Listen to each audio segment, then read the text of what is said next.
I want to take an opportunity to do two things.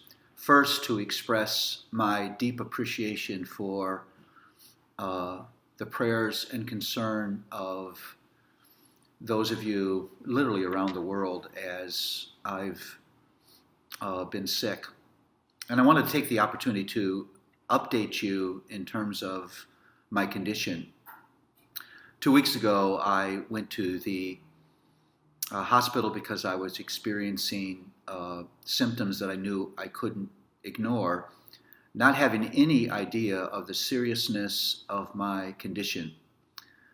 By the time I got to the hospital, I was in acute renal failure. What that means is that I had about a quarter of my kidney function left, uh, very significant infection of my bladder, and was in a much more serious physical condition than I had any idea. The next 10 days were very difficult. Uh, I went through about 36 hours of bladder spasms that were incredibly painful.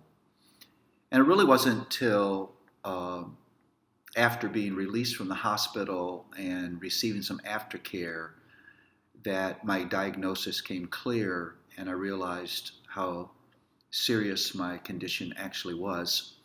I'm very, very grateful to God that I got to the hospital when I did, because delay of several days could have been tragic.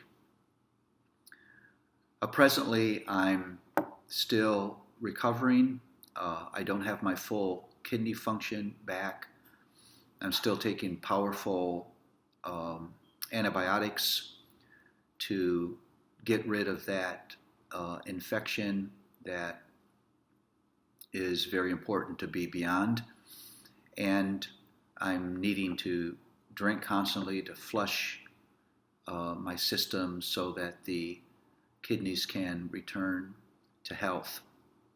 I would encourage you to continue to pray for me, not just for my physical condition, but for my heart as well.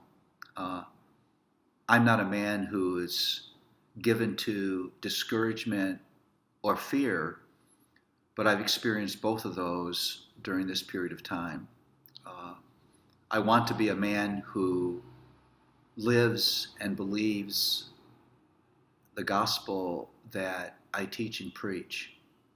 And I have been very aware of God's presence. I've been very aware of the love of family and the body of Christ and been very thankful for that. But I want to rest in God's care and not give way to fear and discouragement. Thank you again for your prayers. Thank you for your concern. Thank you for your love. It's been very, very encouraging, and I'll keep you posted. Thanks.